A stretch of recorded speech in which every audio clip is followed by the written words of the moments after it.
Maman m'a dit que le voyage familial était reporté à l'année prochaine. Nous ne pouvons tout simplement pas nous le permettre en ce moment, a-t-elle soupiré. Puis j'ai vu ses photos à la plage sur Facebook.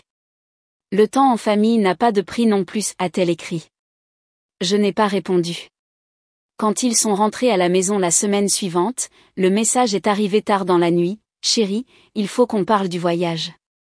On a décidé de le reporter à l'année prochaine. J'ai cligné des yeux en lisant le message, le cœur serré. Reporter ? Cela faisait des mois que nous planifions ce voyage, nos premières vacances en famille depuis des années. J'avais réorganisé mon emploi du temps au travail, budgétisé chaque centime, et compté les jours comme un enfant qui attend Noël. J'ai appelé ma mère immédiatement.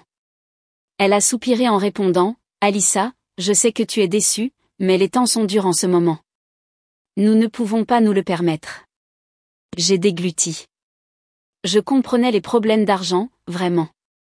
J'avais fait des heures supplémentaires au café juste pour contribuer à ce voyage, proposant même de payer mon propre billet d'avion.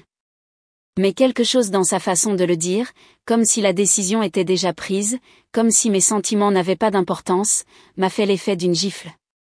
J'ai pris une profonde inspiration. S'il s'agit d'argent, peut-être qu'on peut trouver un hôtel moins cher ou raccourcir le voyage.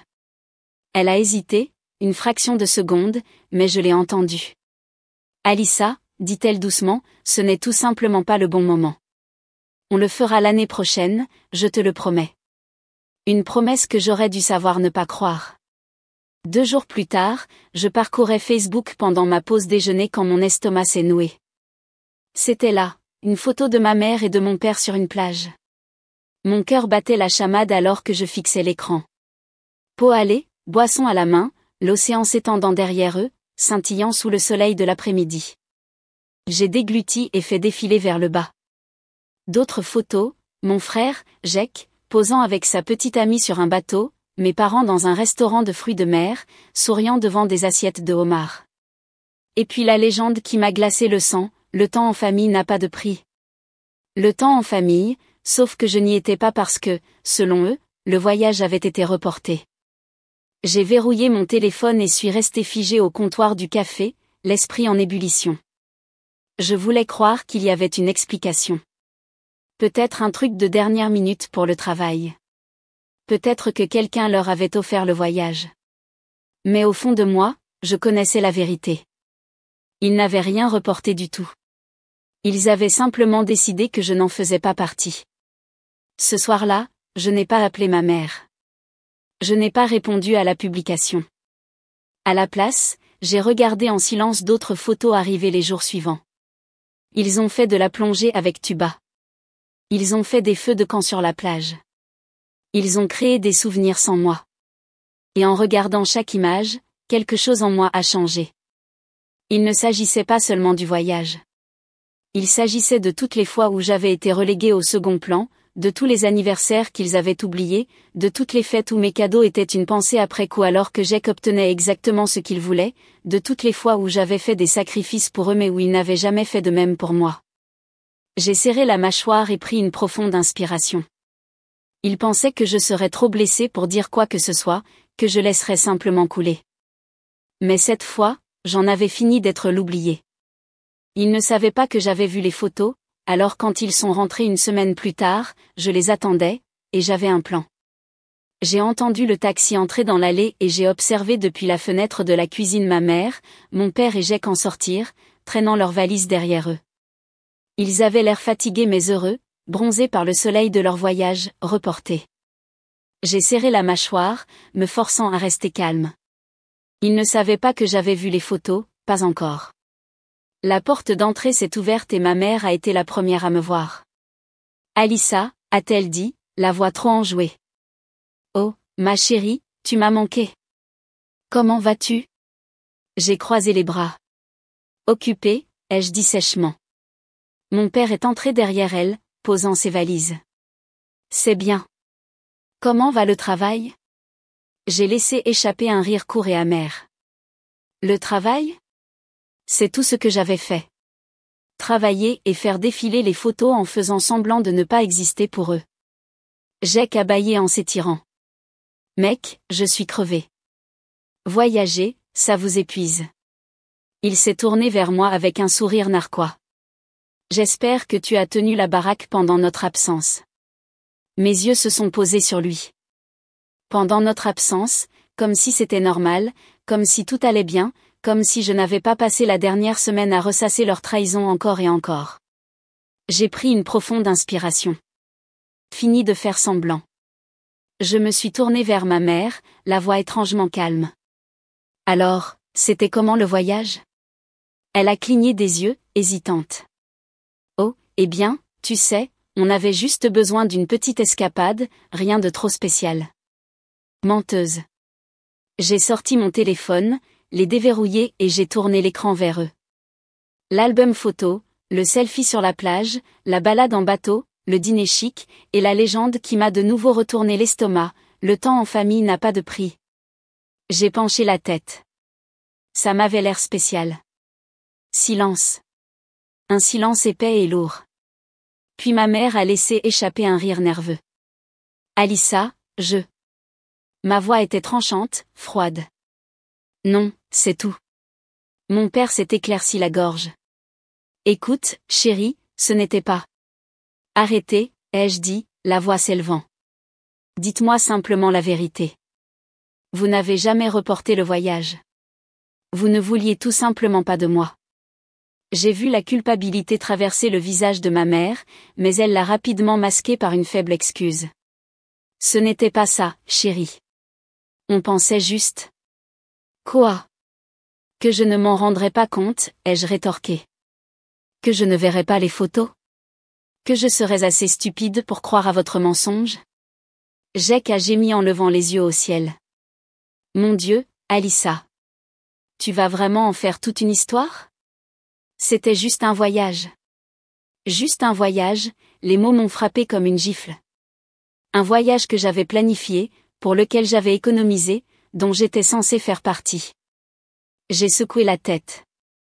Vous auriez pu me dire la vérité. Mais à la place, vous avez menti. Vous m'avez fait sentir que je ne valais pas la peine d'être emmené. Jake a ricané. Tu es dramatique. J'ai laissé échapper un rire amer. Non, Jake. Je suis enfin honnête. Ma mère a fait un pas en avant, tendant la main pour prendre la mienne. Alissa, s'il te plaît. Je me suis reculée. Non. Pas cette fois. Ils avaient besoin d'entendre ça. Il ne s'agit pas seulement du voyage. Il s'agit de chaque fois que vous m'avez traité comme si je n'avais pas d'importance, de chaque fête où Jake a eu exactement ce qu'il voulait et où j'ai eu ce qui était pratique, de chaque fois que je vous ai fait passer en premier et que vous ne l'avez même pas remarqué. J'ai dégluti, la voix tremblante. Je pensais que si je travaillais assez dur, si je donnais assez, je serais enfin assez pour vous. Mais je ne l'ai jamais été, n'est-ce pas? Personne n'a dit un mot. Finalement, ma mère a soupiré. Alissa, ce n'est pas qu'on aime Jake plus que toi. J'ai laissé échapper un petit sourire amer. Peut-être pas, mais c'est vraiment l'impression que ça donne. Un autre silence, et c'était ma réponse. J'ai hoché la tête, expirant brusquement. Compris. Puis, sans un autre mot, j'ai attrapé mon sac et me suis dirigée vers la porte. Alissa, où vas-tu? A crié mon père. Je n'ai pas regardé en arrière. Quelque part où l'on veut vraiment de moi. Et puis je suis partie. Pour la première fois de ma vie, je me suis fait passer en premier. Pendant des jours, mon téléphone n'a cessé de vibrer avec leurs messages, mais j'en avais fini d'arranger les choses. Cette fois, ils pouvaient se débrouiller sans moi. Je n'ai pas répondu à leurs appels. Je n'ai pas répondu à leurs messages. Et pour la première fois de ma vie, je ne me précipitais pas pour arranger les choses. C'était étrange au début, de les ignorer. La culpabilité s'est insinuée comme une vieille habitude, murmurant au fond de mon esprit, peut-être que tu exagères. Peut-être que tu devrais laisser tomber. Mais ensuite, je me suis souvenu du texto disant que le voyage était reporté, des publications Facebook où ils s'amusaient sans moi, du mensonge qu'ils avaient raconté sans hésiter, et soudain, le silence avait d'un goût de liberté.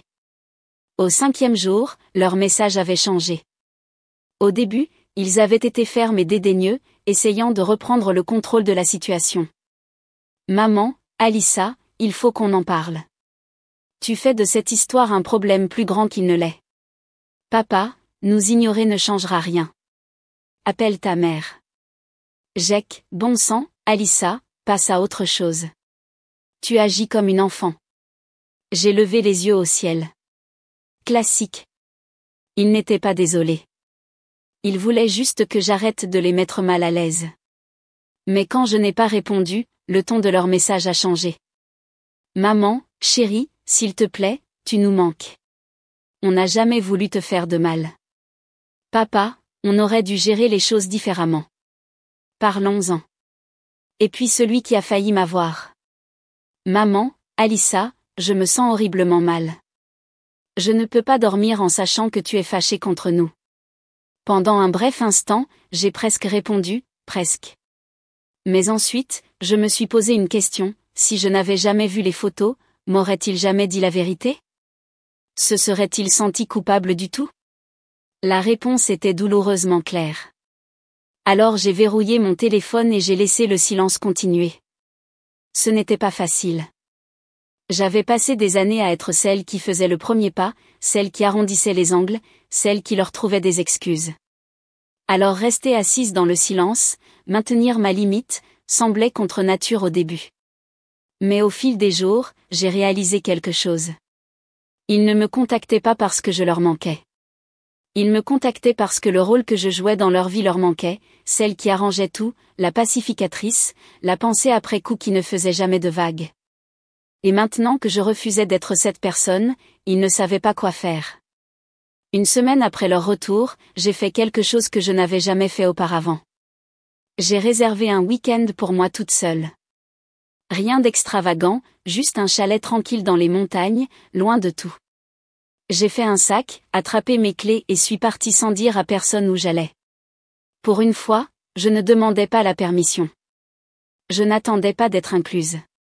Je vivais simplement pour moi-même, et c'était une sensation incroyable. Quand je suis revenue, mon téléphone était rempli d'appels manqués et de SMS, mais je ne me suis pas précipitée pour répondre. Je n'étais pas encore prête. Parce que pour la première fois de ma vie, je me faisais enfin passer en premier, et je voulais savourer cette sensation un peu plus longtemps. Ils n'avaient pas l'habitude que je les ignore, alors quand mon silence a duré plus longtemps que prévu, ils se sont présentés à ma porte. Et j'étais prête. Je savais que ça allait arriver. Dès que j'ai ignoré leurs appels, leurs messages, leurs tentatives de culpabilisation, je savais que mes parents ne laisseraient pas tomber. Alors quand j'ai entendu frapper à ma porte ce samedi après-midi, je n'ai pas été surprise. J'ai pris une profonde inspiration, posant mon café. Mes mains ne tremblaient pas. Mon cœur ne battait pas la chamade. J'étais prête. J'ai ouvert la porte pour trouver ma mère et mon père sur mon porche. Ils avaient l'air différents, pas en colère, pas suffisants, pas exigeants. Ils avaient l'air nerveux. Alyssa, dit doucement ma mère, rangeant son sac à main sous son bras, on peut entrer? Je me suis appuyée contre le cadre de la porte. Ça dépend, ai-je dit d'une voix égale. Vous êtes ici pour vraiment écouter ou juste pour me dire pourquoi j'ai tort d'être contrariée? Mon père a soupiré. On est là pour parler, pour vraiment parler. J'ai étudié leur visage. Ils ne m'ordonnaient pas de les laisser entrer. Ils ne rejetaient pas mes sentiments comme ils l'avaient fait dans leur message. Ils demandaient. C'était nouveau. Je me suis écartée. D'accord, ai-je dit. Entrez. Je les ai conduits au salon. L'air était lourd de non-dit. Ma mère s'est assise sur le canapé, les mains jointes sur ses genoux. Mon père est resté debout, comme s'il n'était pas sûr d'avoir sa place ici. Je me suis assise en face d'eux, les bras croisés, en attendant. C'est ma mère qui a finalement parlé la première. Je ne sais pas par où commencer, a-t-elle admis.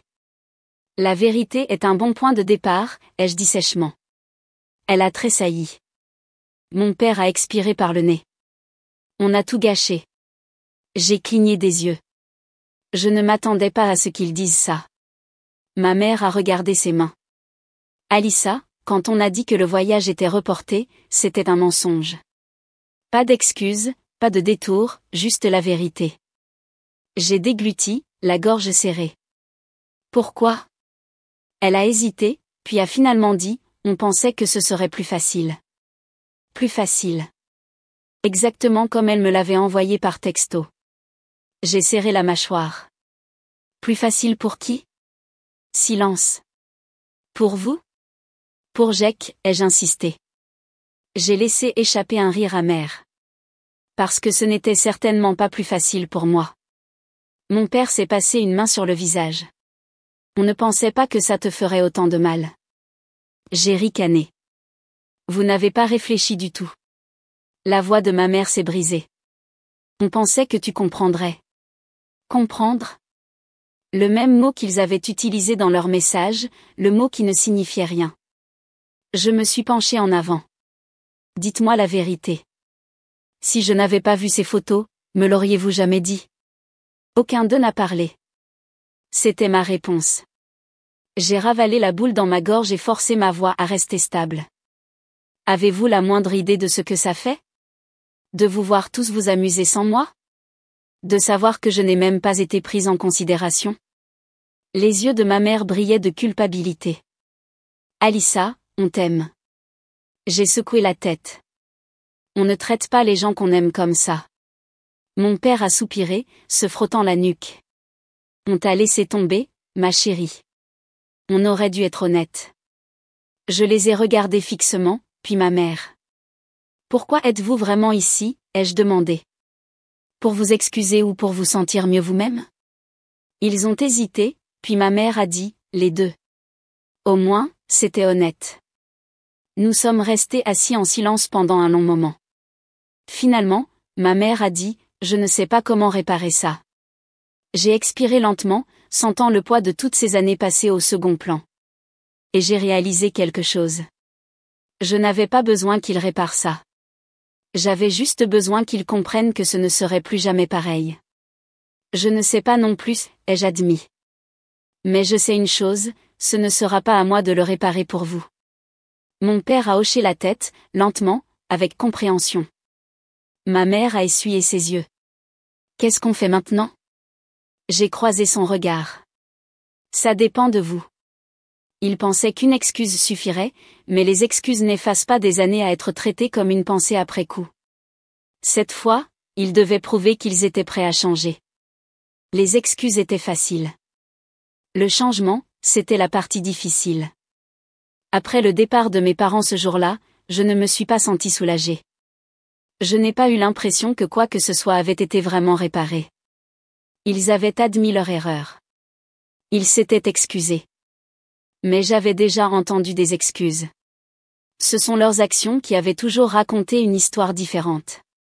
Et cette fois, les mots ne m'intéressaient pas. Je voulais des preuves. Pour la première fois de ma vie, je n'ai pas fait des pieds et des mains pour faire le premier pas. Je ne leur ai pas envoyé de SMS pour leur dire bonjour. Je n'ai pas envoyé de nouvelles de ma vie.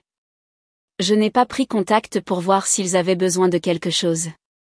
Pour la première fois, je les ai laissés faire le travail. Et au début, rien ne s'est passé. Les jours ont passé, puis une semaine, puis deux. Et j'ai pensé, voilà.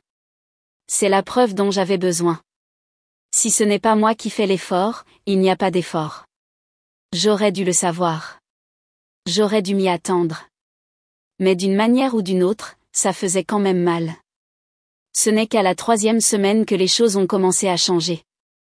C'est un mardi au hasard que ma mère a appelé. J'ai laissé le message aller sur la messagerie vocale. Puis un SMS est arrivé. Maman, salut ma chérie, je pense juste à toi. J'espère que tu vas bien. Une partie de moi voulait l'ignorer, garder mes distances. Mais une autre partie de moi, celle qui attendait le moindre signe qu'il tenait vraiment à moi, a hésité. Je n'ai pas répondu tout de suite. À la place, j'ai attendu. Le lendemain, mon père a également envoyé un SMS. Papa, tu me manques, ma puce. Allons dîner un de ces jours. J'ai fixé le message, des émotions contradictoires en moi, non pas parce que j'étais prête à les laisser revenir, mais parce que pour la première fois, ils essayaient. J'ai accepté de dîner, non pas parce que tout était pardonné, non pas parce que j'étais prête à faire comme si rien ne s'était passé, mais parce que j'avais besoin de voir s'ils étaient sérieux. Nous nous sommes retrouvés dans un restaurant tranquille, juste nous trois. Jake n'était pas là, et rien que ça m'a dit qu'ils avaient été attentifs. Nous nous sommes assis, et pour la première fois depuis des années, mes parents m'ont posé des questions sur moi, pas sur Jake, pas sur le travail, pas sur si je pouvais les aider pour quelque chose, juste sur moi. Je n'étais pas sûre que ce soit sincère ou s'ils essayaient juste de réparer ce qui était cassé, mais pour la première fois, ils écoutaient vraiment, et ça, c'était nouveau. Au milieu du dîner, ma mère s'est éclaircie la gorge. On a beaucoup réfléchi à ce que tu as dit, a-t-elle dit prudemment, sur la façon dont on t'a traité. J'ai pris une gorgée d'eau, en silence. Elle a continué, et on a réalisé qu'on a toujours supposé que tu n'avais pas autant besoin de nous que Jake, que parce que tu étais forte et indépendante, on n'avait pas à faire autant d'efforts. J'ai croisé son regard. Et maintenant, elle a dégluti, et maintenant on sait que c'était une erreur. J'ai regardé mon père.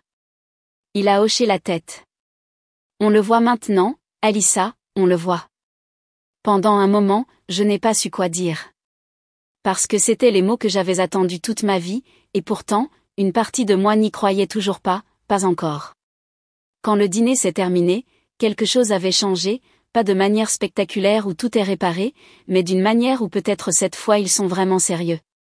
Ils avaient encore un long chemin à parcourir, mais pour une fois, c'était eux qui faisaient les premiers pas. Et pour l'instant, c'était suffisant. Mais les mots n'étaient encore que des mots, et s'ils voulaient vraiment arranger les choses, ils allaient devoir le prouver. Le dîner s'était mieux passé que prévu, mais je n'étais pas naïve. Je savais qu'un repas, une conversation, ne suffisait pas à défaire des années à être traitées comme une pensée après coup. Je ne cherchais pas une solution rapide. Je ne cherchais pas une autre excuse vide de sens. Si mes parents voulaient vraiment changer, ils devaient le prouver. Le premier vrai test est arrivé une semaine plus tard. C'était mon anniversaire, et si l'histoire m'avait appris quelque chose, c'est que les anniversaires dans notre famille n'avaient jamais été justes. Les anniversaires de Jake étaient toujours un grand événement, fête, cadeaux, réservation au restaurant chic de son choix. Le mien? Une carte, peut-être un appel téléphonique, s'il s'en souvenait. Alors je me suis dit de ne rien attendre cette année. Je me suis dit que ça m'était égal. Et pourtant, en me réveillant ce matin-là, il y avait encore une petite partie de moi, celle qui voulait encore croire qu'il pouvait changer, qui espérait. Et cette fois, ils n'ont pas oublié. À 10 heures précises, on a frappé à ma porte. J'ai froncé les sourcils, posant mon café. Je n'attendais personne. Quand j'ai ouvert la porte, j'ai vu ma mère et mon père, tenant un gâteau. J'ai eu le souffle coupé. Ils n'avaient jamais fait ça auparavant. Joyeux anniversaire, ma chérie, a dit ma mère, m'offrant un sourire hésitant. Je les ai regardés en clignant des yeux. Vous vous en êtes souvenu? Mon père a laissé échapper un petit rire. Bien sûr que oui. Et pour une fois, je les ai crus. Ils n'ont pas seulement déposé le gâteau et sont partis. Ils ont en fait passé la journée avec moi. Nous n'avons rien fait d'extravagant, juste un après-midi tranquille chez moi, à parler, à prendre des nouvelles, à manger un gâteau un peu trop sucré, mais parfait quand même parce que c'était le mien. Il n'y a pas eu d'adieu précipité, pas de sentiment que c'était juste une obligation. Pour la première fois depuis longtemps, j'ai senti qu'il voulait être là. Et je n'ai pas réalisé à quel point j'en avais eu besoin jusqu'à ce que ça arrive vraiment. Quelques semaines plus tard, ils l'ont prouvé à nouveau. J'avais une grosse présentation au travail, quelque chose qui me stressait depuis des semaines. J'en avais parlé brièvement au dîner un soir, sans y penser. Mais le jour J, j'ai reçu un SMS de ma mère. Maman, on pense à toi aujourd'hui. Tu vas être génial. Et puis un de mon père. Papa, dis-nous comment ça se passe, ma puce. Fier de toi quoi qu'il arrive. J'ai fixé mon téléphone pendant un long moment. Il n'avait jamais fait ça auparavant. Je n'étais pas habituée à ce qu'ils se souviennent des petites choses, et pourtant, ils étaient là, à essayer. Ce n'était pas parfait. Il y avait encore des moments où les vieilles habitudes revenaient au galop. Maman trouvait encore occasionnellement des excuses pour Jake. Papa avait encore du mal à s'exprimer avec plus de quelques mots. Mais la différence? Il s'en rendait compte. Il remarquait quand il se trompait et essayait de faire mieux. Et ça comptait. Un soir, quelques mois plus tard, ma mère m'a appelé, pas pour quelque chose de particulier, juste pour discuter. Et à un moment de la conversation, elle a soupiré. Je sais que ça va prendre du temps, a-t-elle dit prudemment, pour que tu nous fasses de nouveau confiance. J'ai dégluti. Oui. Une pause. Alors on n'abandonnera pas, Alyssa. Tu es trop importante pour nous. J'ai senti ma gorge se serrer. Parce que pour la première fois, je l'ai cru. Mais pour la première fois de ma vie, j'ai enfin senti que j'avais de l'importance. Le changement ne s'est pas fait du jour au lendemain. Il y avait encore des moments où je me surprenais à attendre que le couperet tombe, que mes parents retournent à leurs vieilles habitudes, qu'ils oublient, qu'ils arrêtent d'essayer. Mais les semaines ont passé, puis les mois, et ils ont continué à être là. Ce n'était pas parfait. Ce n'était pas sans effort. Mais pour la première fois de ma vie, j'ai enfin senti que j'avais de l'importance.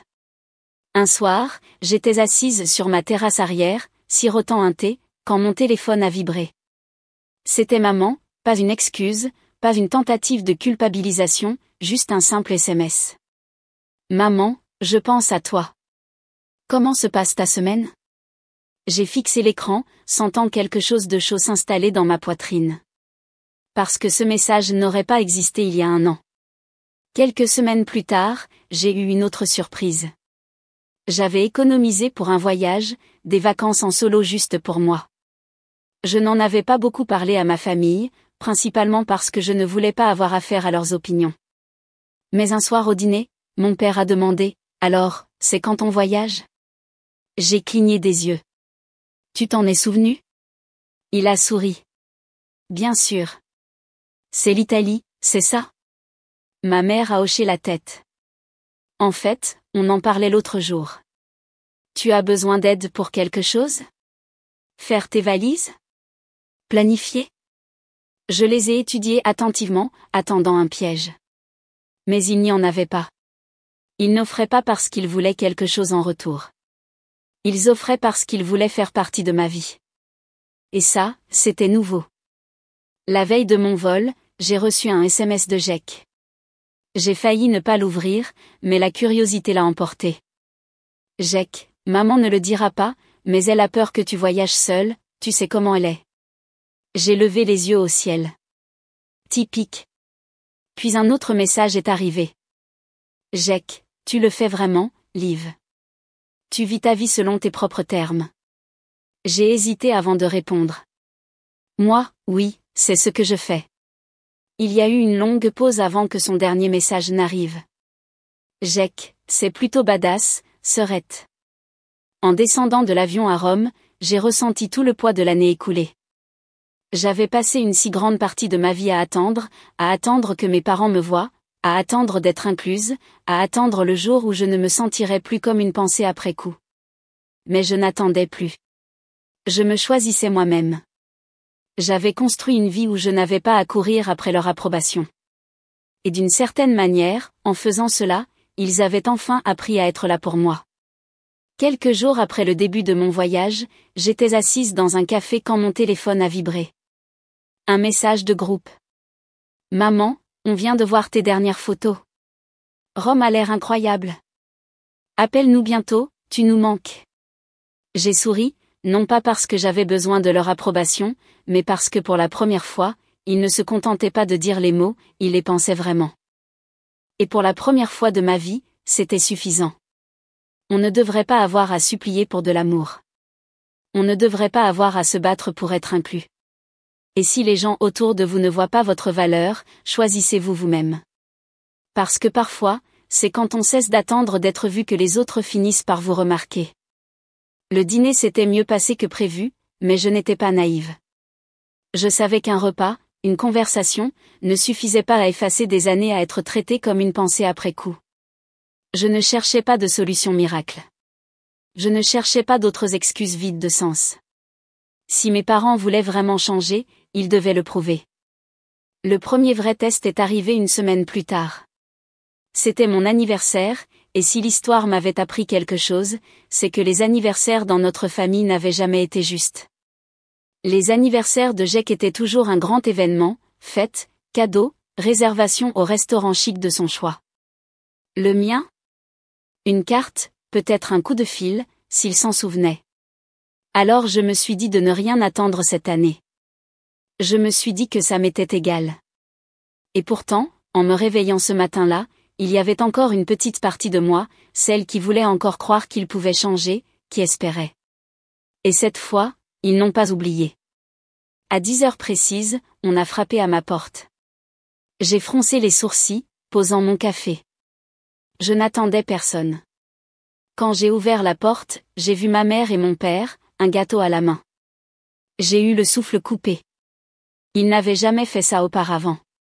Joyeux anniversaire, ma chérie, dit ma mère, m'offrant un sourire hésitant. Je les ai regardés en clignant des yeux. Vous vous en êtes souvenu? Mon père a laissé échapper un petit rire. Bien sûr que oui. Et pour une fois, je les ai crus. Ils n'ont pas seulement déposé le gâteau et sont partis. Ils ont en fait passé la journée avec moi. Nous n'avons rien fait d'extravagant, juste un après-midi tranquille chez moi, à parler, à prendre des nouvelles, à manger un gâteau un peu trop sucré, mais parfait quand même parce que c'était le mien. Il n'y a pas eu d'adieu précipité, pas de sentiment que c'était juste une obligation. Pour la première fois depuis longtemps, j'ai senti qu'il voulait être là. Et je n'ai pas réalisé à quel point j'en avais eu besoin jusqu'à ce que ça arrive vraiment. Quelques semaines plus tard, ils l'ont prouvé à nouveau. J'avais une grosse présentation au travail, quelque chose qui me stressait depuis des semaines. J'en avais parlé brièvement au dîner un soir, sans y penser. Mais le jour J, j'ai reçu un SMS de ma mère. Maman, on pense à toi aujourd'hui. Tu vas être génial. Et puis un de mon père. Papa, dis-nous comment ça se passe, ma puce. Fier de toi quoi qu'il arrive. J'ai fixé mon téléphone un long moment. Il n'avait jamais fait ça auparavant. Je n'étais pas habituée à ce qu'ils se souviennent des petites choses, et pourtant, ils étaient là, à essayer. Ce n'était pas parfait. Il y avait encore des moments où les vieilles habitudes revenaient au galop. Maman trouvait encore occasionnellement des excuses pour Jake. Papa avait encore du mal à s'exprimer avec plus de quelques mots. Mais la différence? Il s'en rendait compte. Il remarquait quand il se trompait et essayait de faire mieux. Et ça comptait. Un soir, quelques mois plus tard, ma mère m'a appelé, pas pour quelque chose de particulier, juste pour discuter. Et à un moment de la conversation, elle a soupiré. Je sais que ça va prendre du temps, a-t-elle dit prudemment, pour que tu nous fasses de nouveau confiance. J'ai dégluti. Oui. Une pause. Alors on n'abandonnera pas, Alyssa. Tu es trop importante pour nous. J'ai senti ma gorge se serrer. Parce que pour la première fois, je la croyais. Mais pour la première fois de ma vie, j'ai enfin senti que j'avais de l'importance. Le changement ne s'est pas fait du jour au lendemain. Il y avait encore des moments où je me surprenais à attendre que le couperet tombe, que mes parents retournent à leurs vieilles habitudes, qu'ils oublient, qu'ils arrêtent d'essayer. Mais les semaines ont passé, puis les mois, et ils ont continué à être présents. Ce n'était pas parfait. Ce n'était pas sans effort. Mais pour la première fois de ma vie, j'ai enfin senti que j'avais de l'importance. Un soir, j'étais assise sur ma terrasse arrière, sirotant un thé, quand mon téléphone a vibré. C'était maman, pas une excuse, pas une tentative de culpabilisation, juste un simple SMS. Maman, je pense à toi. Comment se passe ta semaine? J'ai fixé l'écran, sentant quelque chose de chaud s'installer dans ma poitrine. Parce que ce message n'aurait pas existé il y a un an. Quelques semaines plus tard, j'ai eu une autre surprise. J'économisais pour un voyage, des vacances en solo juste pour moi. Je n'en avais pas beaucoup parlé à ma famille, principalement parce que je ne voulais pas avoir affaire à leurs opinions. Mais un soir au dîner, mon père a demandé, « Alors, c'est quand on voyage ?» J'ai cligné des yeux. « Tu t'en es souvenu ?» Il a souri. « Bien sûr. C'est l'Italie, c'est ça ?» Ma mère a hoché la tête. En fait, on en parlait l'autre jour. Tu as besoin d'aide pour quelque chose? Faire tes valises? Planifier? Je les ai étudiées attentivement, attendant un piège. Mais il n'y en avait pas. Ils n'offraient pas parce qu'ils voulaient quelque chose en retour. Ils offraient parce qu'ils voulaient faire partie de ma vie. Et ça, c'était nouveau. La veille de mon vol, j'ai reçu un SMS de Jack. J'ai failli ne pas l'ouvrir, mais la curiosité l'a emporté. Jack, maman ne le dira pas, mais elle a peur que tu voyages seule, tu sais comment elle est. J'ai levé les yeux au ciel.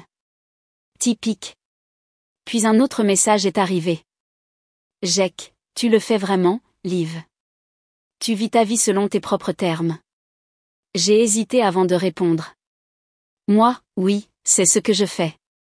Il y a eu une longue pause avant que sa réponse finale n'arrive. Jack, c'est plutôt badass, sœurette. En descendant de l'avion à Rome, j'ai ressenti le poids de l'année écoulée. J'avais passé une si grande partie de ma vie à attendre que mes parents me voient, à attendre d'être incluse, à attendre le jour où je ne me sentirais plus comme une pensée après coup. Mais je n'attendais plus. Je me choisissais moi-même. J'avais construit une vie où je n'avais pas à courir après leur approbation.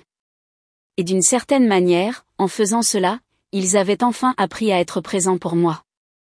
Quelques jours après le début de mon voyage, j'étais assise dans un café quand mon téléphone a vibré. Un message de groupe. Maman, on vient de voir tes dernières photos. Rome a l'air incroyable. Appelle-nous bientôt, tu nous manques. J'ai souri, non pas parce que j'avais besoin de leur approbation, mais parce que pour la première fois, ils ne se contentaient pas de dire les mots, ils les pensaient vraiment. Et pour la première fois de ma vie, c'était suffisant. On ne devrait pas avoir à supplier pour de l'amour. On ne devrait pas avoir à se battre pour être inclus. Et si les gens autour de vous ne voient pas votre valeur, choisissez-vous vous-même.